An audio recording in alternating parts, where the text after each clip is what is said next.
प्रमुख पाहुण्यांचे या ठिकाणी आगमन झालं 1956 साली शिका संघटित आणि संघर्ष करा हा ध्येय मंत्र देऊन तिथल्या बहुजनांची जमाती शासन प्रतिगावात झाली पाहिजे हा विचार बाबासाहेबांच्या विचारांची सरदार सेनापती उभं आणि राजकारणामध्ये सक्रिय करण्यासाठी ॲडव्होकेट आहेत त्याबरोबर त्यांच्यासोबत डॉक्टर सुशील कुमार सूर्यवंशी प्रदेशाध्यक्ष महाराष्ट्र राज्य डॉक्टर शंकर माणिक कामगार सेनापती अध्यक्ष आणि रमेश उपाध्याय शिल्पकार भारतरत्न डॉक्टर बाबासाहेब आंबेडकर त्याचबरोबर बहुजनांसाठी शिक्षणाचे कार्य पुढे करणारा महात्मा क्रांतिवादी ज्योतिबा फुले माता रमाई माता भीमाई माता अहिल्या माता सावित्री माता त्या प्रमुख पाहुण्यांच्या हस्ते हा कार्यक्रम या ठिकाणी संपन्न होतो. कार्यक्रमाचं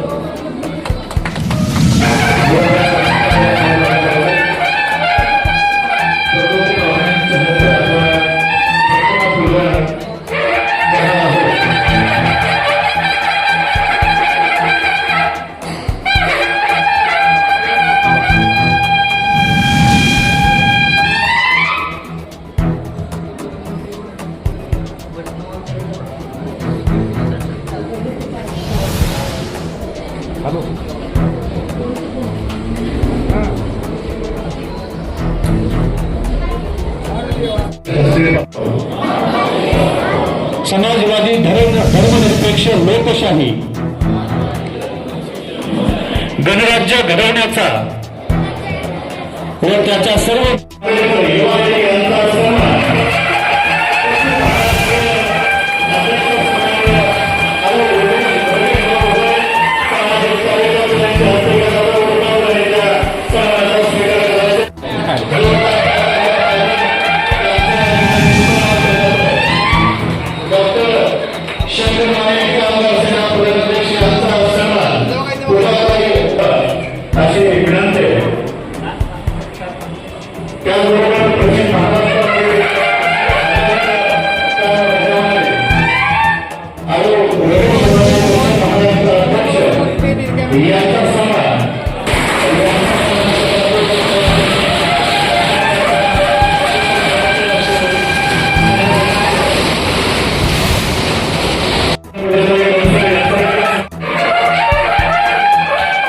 गेले 16 वर्षामध्ये भरपूर अनुभव घेतलेला आहे.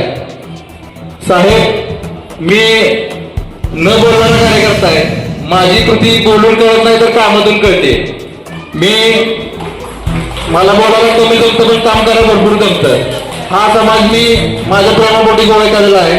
माझ्याबरोबर आमच्याबरोबर सोबत असणारे माझे राजू कांबळे असतील, पूजाताई असतील, माझे वरिष्ठ साईनाथ खंडाळे असतील, आयशा पटणी मॅडम असतील. बाबासाहेब आंबेडकरांचं एक वाक्य होतं, 100 दिवस शेळून बघण्यापेक्षा एक दिवस वाघ म्हणून जगा. पण आज अशी वेळ आहे की काही बाबासाहेबांच्या नावावर वाघ बनलेले लोक दुसऱ्याच्या ताटाखालचं मांजर बनलंय. तर हे मांजर बनणं आमच्या घरचे रक्तात राहणार नाही. आज आम्ही या पक्षात यायचं कारण म्हणलं म्हणजे आमचे रमेश बापू उभाळे असतील, यांचं काम आम्ही बघतोय. त्यांचं दरवर्षी यांचं काम बघून आम्ही या पक्षात प्रवेश करत आहोत. माझ्याबरोबर माझी सर्व टीम आहे. जावेदभाई असतील, पूजाताई असतील, माझे बरेच तनमन धनाने काम करू. एवढंच थांबतो. जय भीम, जय भीम, जय शिवराय. सर्वांना जय भीम, जय भीम, जय शिवराय.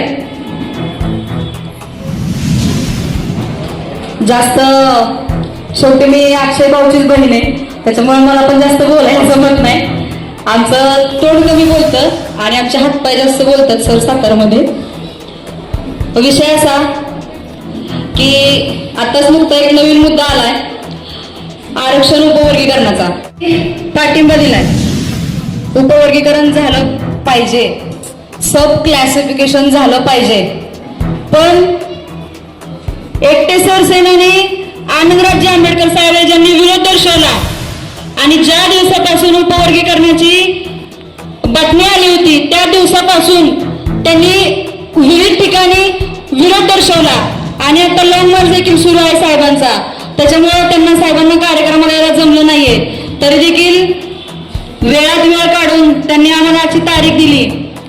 आम्हाला संविधान वाचवायचंय, कारण संविधानामुळेच आज आम्ही तुमच्या समोर उभा आहोत. संविधान ही एक अशी ताकद आहे. डॉक्टर बाबासाहेब आंबेडकरांनी पूर्वीपासून फार चळवळ चालत आली आहे. पूर्वीपासून पहिल्यापासून संघर्ष होत आहे. त्या संघर्षामध्ये काय, संविधान जर नसतं तर काय झालं असतं? आपला महार समाज बाहेर कुठेतरी जनावर पडत बसला असता. मातंग समाज कोणाच तरी दारात डबकं वाजवत बसला असता. लोहार समाज कुठेतरी बाटावरच बसला असता. धनगर कुठेतरी मेंढरा पाळत बसला असता. सुतार कुठेतरी कोणाच तरी दरवाजे बनवत बसला असता. पण या सगळ्यांना आपापल्या स्किलनुसार, आपापल्या कलेनुसार जे काही निवडायचा हक्क आहे तो फक्त संविधानाने दिलाय आपल्याला.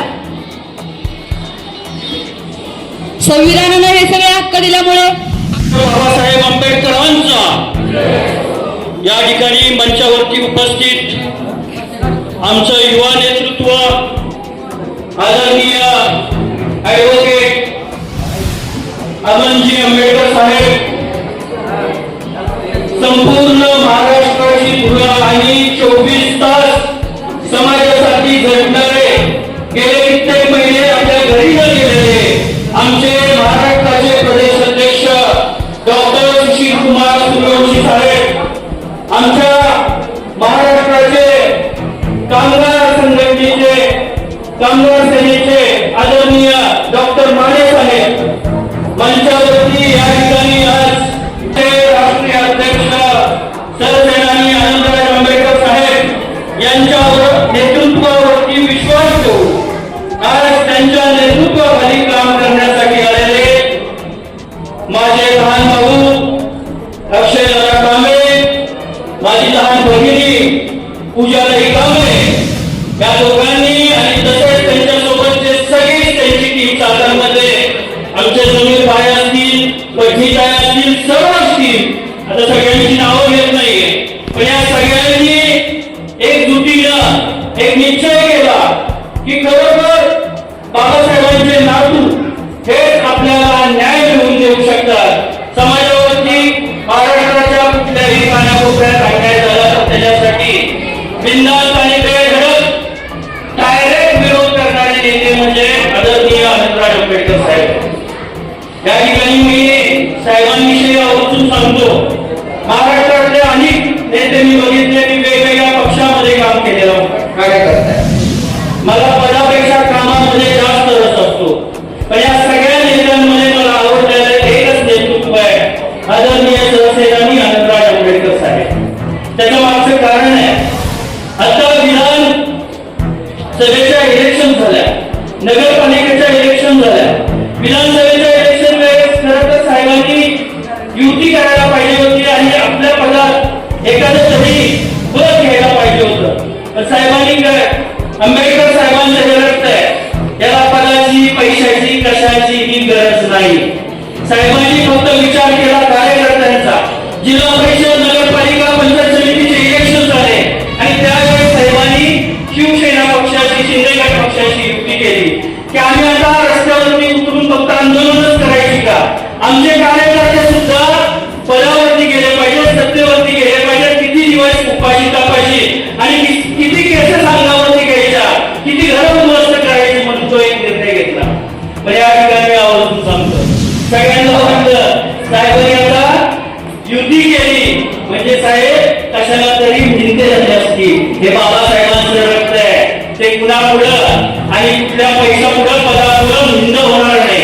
साहेबांनी त्या ठिकाणी आज इथं आवर्जून मी सांगतो, आज उपकरण विरोधातली जी भूमिका साहेबांची आहे की कुठल्याही परिस्थितीत उपकरणीकरणाची जी भूमिका आहे त्याला मी पाठिंबा देणार आहे. हा समाज विखरून देणार आहे. जो बौद्ध आणि मातंग बांधवांमध्ये जी काय आता दुरी निर्माण केली जाते, मतभेद निर्माण केले जात आहे, त्याच्या विरोधातली साहेबांनी ठाम भूमिका घेतली आणि सत्तेपेक्षा आणि याच्यापेक्षा मला समाज महत्वाचा आहे ही साहेबांची भूमिका आहे. या ठिकाणी तुझ्या त्यांनी भाषणामध्ये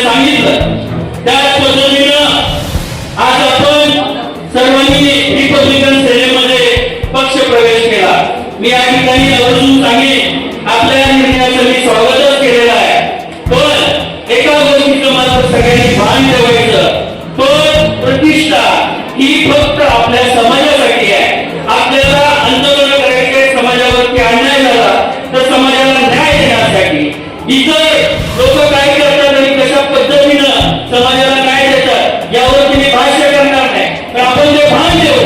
तळागाळात खेडोपाड्यात आता उद्यापासूनच आपण लोकांनी कामाला लागायचंय आणि सातारा जिल्हा बिंदून करायचंय. सातारा जिल्ह्याचं एक असं गाव ठेवायचं नाही, एक अशी वाडी वस्ती ठेवायची नाही की तिथं रिपब्लिकन सेनेचे आपले सरसेनानी अनंतराव आंबेडकर साहेबांचे विचार तळागाळापर्यंत पोहोचले पाहिजे.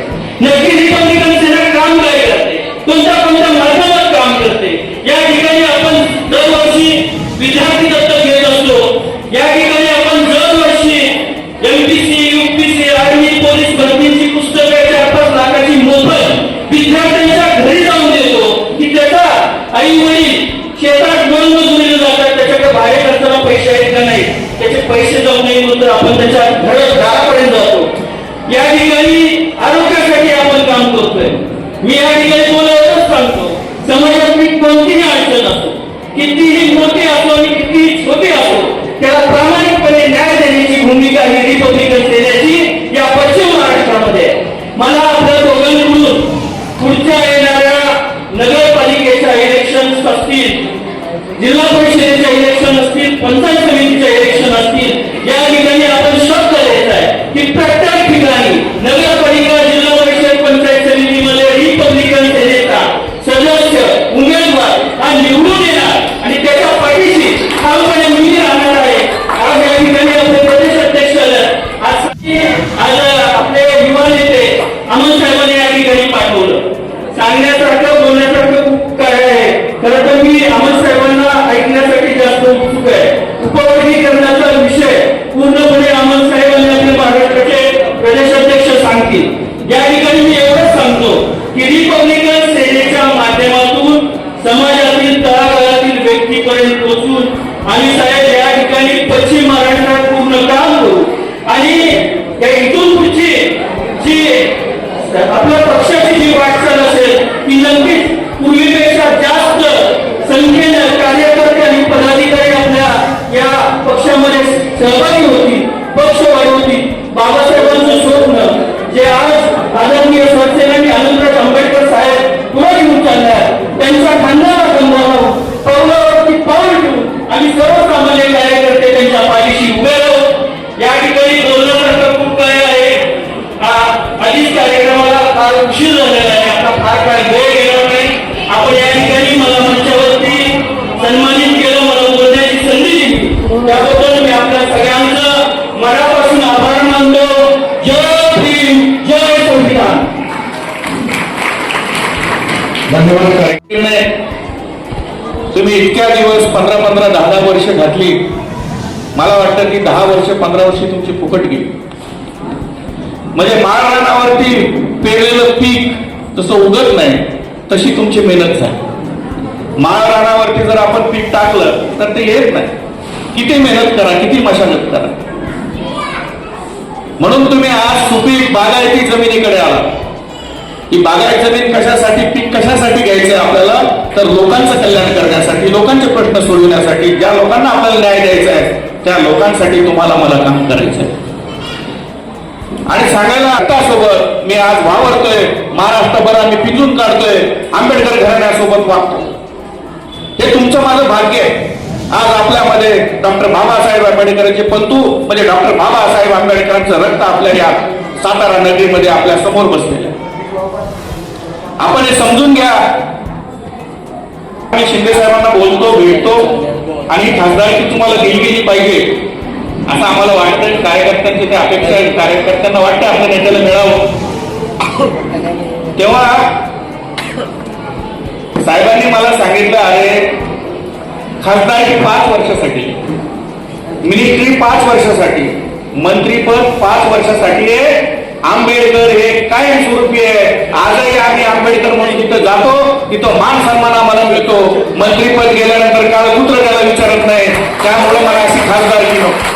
एकही आंबेडकरी पक्ष या सातारा जिल्ह्यामध्ये राहता कामा नये एवढीच अपेक्षा करतो आणि थांबतो. जय भीम, नमो बुद्धाय. सर्व कार्यकर्त्यांचे, पदाधिकाऱ्यांचे मनापासून अभिनंदन करतो. आणि तुम्हाला पुढच्या वाटचालीसाठी शुभेच्छा देतो. आज साताऱ्याला माझा पहिलाच दौरा आहे. मागच्या दौऱ्याला मला यायला जमलं नव्हतं, पण मागच्या दौऱ्यामध्ये साताऱ्यामधले अनेक कार्यकर्ते रिपब्लिकन सेनेचे होते, त्यामध्ये अनेक गोष्टी ठरल्या होत्या. आणि आमचे पश्चिम महाराष्ट्राचे अध्यक्ष रमेशजी उबाळे यांनी एक वेळ घेऊन पुढे चालण्याचं काम केलंय. ते म्हणजे रिपब्लिकन सेना तळागाळातल्या कार्यकर्त्यांना तळागाळातल्या गावातल्या एक शाखांमध्ये रिपब्लिकन सेना पोहोचली पाहिजे आणि इकडच्या एक माणसाला सरसेनानी आनंदराज आंबेडकरांचा काय ध्येय आहे आणि या आंबेडकरी चळवळीला आंबेडकरी समाजाला कसं सत्तेत न्यायचं हे इकडच्या सर्वसामान्य कार्यकर्त्यांना समजून घेण्याचं. आमचे महाराष्ट्राचे अध्यक्ष असतील, आमचे महाराष्ट्राचे कामगारांचे अध्यक्ष असतील, अनेक महिन्यांपासून वर्षांपासून आम्ही अख्ख्या महाराष्ट्रात हिंदू काढतोय. कारण की आज जसे तळागाळातले गटातटातले कार्यकर्ते रिपब्लिकन सेनेमध्ये प्रवेश करत आहेत, तसेच अख्ख्या महाराष्ट्रामध्ये असेच गटातटातले कार्यकर्ते रिपब्लिकन सेनेमध्ये प्रवेश करत आहेत. कारण की त्या एका निर्णयामुळे सरसेनानी आनंदराज आंबेडकरांची भूमिका अनेक लोकांना पटली. तो निर्णय म्हणजे माझ्या सर्वसामान्य कार्यकर्त्याला सत्तेत करण्याची. आपण बघितलं असेल इकडचे आज जे पक्ष प्रवेश करतायत त्यांनी अनुभवलं सुद्धा असेल की मागच्या अनेक वर्षापासून ज्या लोकांसाठी ज्या नेत्यांसाठी आपण काम करत होतो त्या नेत्यांनी कधी सामान्य कार्यकर्त्यांचा कधी विचार केला नाही. पण सरसेनानी आनंदराज आंबेडकर साहेबांनी पहिला विचार केला तो म्हणजे या सर्वसामान्य कार्यकर्त्यांचा विचार केला. आमदारकी असो खासदारकी असो स्वतःसाठी तिकीट न मागता सर्वसामान्य कार्यकर्त्यांच्या हितासाठी लोकांनी अनेक गटातल्या कार्यकर्ते आंबेडकरी कार्यकर्त्यांनी सरसेनानी आनंदराज साहेबांना ट्रोल देखील केलं की तुमची भूमिका काय आणि अनेक वेगवेगळ्या पक्षांची भूमिका काय. पण सरसेनानी आनंदराज आंबेडकरांनी एक वेळ केला की हा जो माझा आंबेडकरी समाज आहे हा अनेक वर्ष नुसतं एखाद्या सत्तेधारी लोक असतील नेते असतील त्यांचे बद्दल तळवे टाकत बसलाय. त्याला जेव्हा तो चाटे सत्तेवर मान तेव्हा त्याला समजेल की नक्की सत्ता काय असते. हा वेळ घेऊन सरसेनानी आनंदराज आंबेडकर साहेब अख्ख्या महाराष्ट्रभर मी असो रिपब्लिकन सेनेचे पदाधिकारी असो कार्यकर्ते असो अख्खा महाराष्ट्र बिंदून काढतोय. कारण की तर आपली येणारी पिढी आपल्याला माफ करणार नाही. मी अनेक भाषणांमध्ये जेव्हा की हळूहळू आपल्या समाजावरती हल्ला करण्याचं काम इकडचं मनोभाव सरकार करणार आहे आणि करत राहील. आधी खासदारकीच्या इलेक्शन मध्ये आपल्याला आपल्या संविधानावरती बोलले, सगळे इलेक्शन झाले, आता आपल्या आरक्षणावरती आले. अनेक अशा आंबेडकरी चळवळीच्या वस्ती सुद्धा याच्या डिमॉलिश करण्याचं काम इकडचं मनोभाव सरकार करतंय. नाशिकचे आमचे जे कार्यकर्ते त्या लोकांनी मला कालच फोन केला की इकडची आपली आंबेडकरी चळवळ मागच्या 16 वर्षापासून इकडे राहते, त्या लोकांची घरं बुलडोझरने तोडण्यात आली. आपल्या आंबेडकरी समाजावरती दिवस रात्र हल्ले होत चालले. आपल्या लोकांना याची जाणीव सुद्धा नाहीये की आपल्यावरती किती मोठा हल्ला होतोय. आपल्यामध्ये अनेक कार्यकर्त्यांना असो पदाधिकाऱ्यांना सुद्धा असो आणि आपल्या सर्वसामान्य जनतेला सुद्धा उपवर्गीकरण काय हे सुद्धा माहित नाही. उपवर्गीकरण आपल्यामध्ये आणून आपल्या मातंग बांधवांची आणि आपल्याची मारामारी आणि हे करण्याचं काम इकडचं मनोभाव सरकार करतंय. जसं हिंदू मुसलमान केलं, जसं भारत देशामध्ये मराठा आणि या लोकांमध्ये भांडण लावली, तसं आता हे लोक महार आणि मातांमध्ये समाजामध्ये भांडण लावायचं काम करत आहे. मी इकडच्या सर्व बौद्ध बांधवांना एकच विनंती करतो, आपल्या सर्वांना डॉक्टर बाबासाहेब आंबेडकरांनी आपलं संविधान दिले, आरक्षण दिले, ते जर आपल्याला वाचवायचं असेल तर आपल्याला एक साथ खंबीरपणे एकसाथ उभं राहावं लागेल. आज आपल्याला कुठला पक्ष न बघता कुठला नेता न बघता आपल्याला आपल्या पुढच्या पिढीसाठी उभं राहावं लागेल. मी तुम्हाला म्हणत नाही सरसेनानी आनंद जवळकर साहेबांनी आज मोर्चा काढलाय तर तुम्ही यायला पाहिजे, पण डॉक्टर बाबासाहेब आंबेडकरांनी आपल्याला हे आरक्षण दिलंय. या आरक्षणाचा लाभ आपण सर्वांनी घेतलाय. आपल्या मागच्या पिढीने आपल्या आजी आजोबांनी आपल्या आई बाबांनी तो लाभ घेतलाय आणि तो लाभ आपल्याला आपल्या पुढच्या पिढीला द्यायचा, तो म्हणजे माझ्या आणि माझ्या येणाऱ्या मित्र बांधवांना द्यायचा आहे. जर तो आपल्याला त्यांना द्यायचा असेल तर आपल्याला सर्वांना एक म्हणून उभं राहावं लागणार आहे. जसं आपण भीमा कोरेगावला हल्ला झाला आणि अख्खा महाराष्ट्र बंद केला, तसाच आपल्याला उपवर्गीकरणावरती जो हल्ला होतोय त्याच्यावरती आपल्या सर्वांना 30 तारखेला मुंबईतून अख्खी मुंबई काम करायची आहे. कारण की जर आपण एकत्र नाही आलो तर इकडच्या मनुष्य सरकारला वाटेल की यांना याची किंमत नाही, यांच्याकडनं काढून घेतलं तरी यांना फरक पडत नाही. पण आता गोष्ट आपल्या घरापर्यंत आली आहे. आज जर हे उपवर्गीकरण झालं तर आपल्यातले अनेक वर्किंग क्लासचे लोक असतील, माझ्यासारखे विद्यार्थी असतील, जे पुढे जाऊन नोकरी करण्याचा लाभ घेणार असतील, त्या लोकांना 15 ते 20 वर्ष नोकऱ्या मिळणार नाही. इकडच्या मनोवत सरकारला डॉक्टर बाबासाहेब आंबेडकरांनी आपल्याला सुख सुविधा आणि सवलती दिली आहे, त्या सगळ्यापासून दूर ठेवण्याचं काम इकडच्या मनोवत सरकारला करायचं आहे. त्या लोकांना आपल्याला परत आपल्या मागच्या पिढीसारखं पुढे नेण्याचं काम त्यांना करायचंय. म्हणून मी आपल्या सर्वांना विनंती करतो, कुठला पक्ष न बघता कुठला नेतृत्व न बघता आपण डॉक्टर बाबासाहेब आंबेडकरांसाठी एकत्र येऊया. येत्या 30 तारखेला आपण सर्वजण जेवढे लाखोच्या संख्येने निघता येतील, अख्खा महाराष्ट्रातून निघता येतील, सांगलीतून निघता येतील, साताऱ्यातून निघता येतील, अख्खा पश्चिम महाराष्ट्रातून निघता येतील, तेवढ्या लाखोच्या संख्येने निघूया आणि इकडच्या मनोवाद सरकारला दाखवून देऊया की तुम्ही कितीही लावा शक्ती, तुम्ही कितीही लढा युक्ती, तुम्ही करार किती हल्ला, लय मजबूत आहे विमाचा हल्ला.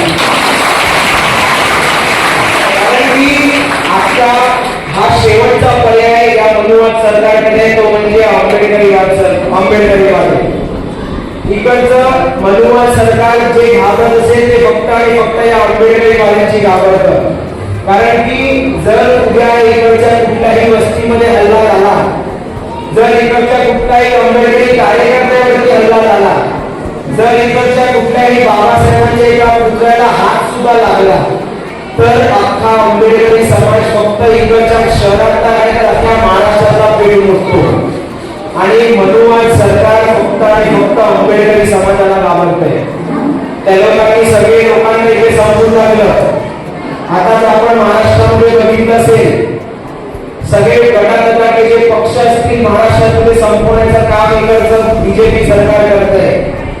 मी तुम्हाला विनंती करतोय की तुम्ही तुमच्या मधला नेतृत्व उभं करण्याची आज आपल्याला गरज आहे.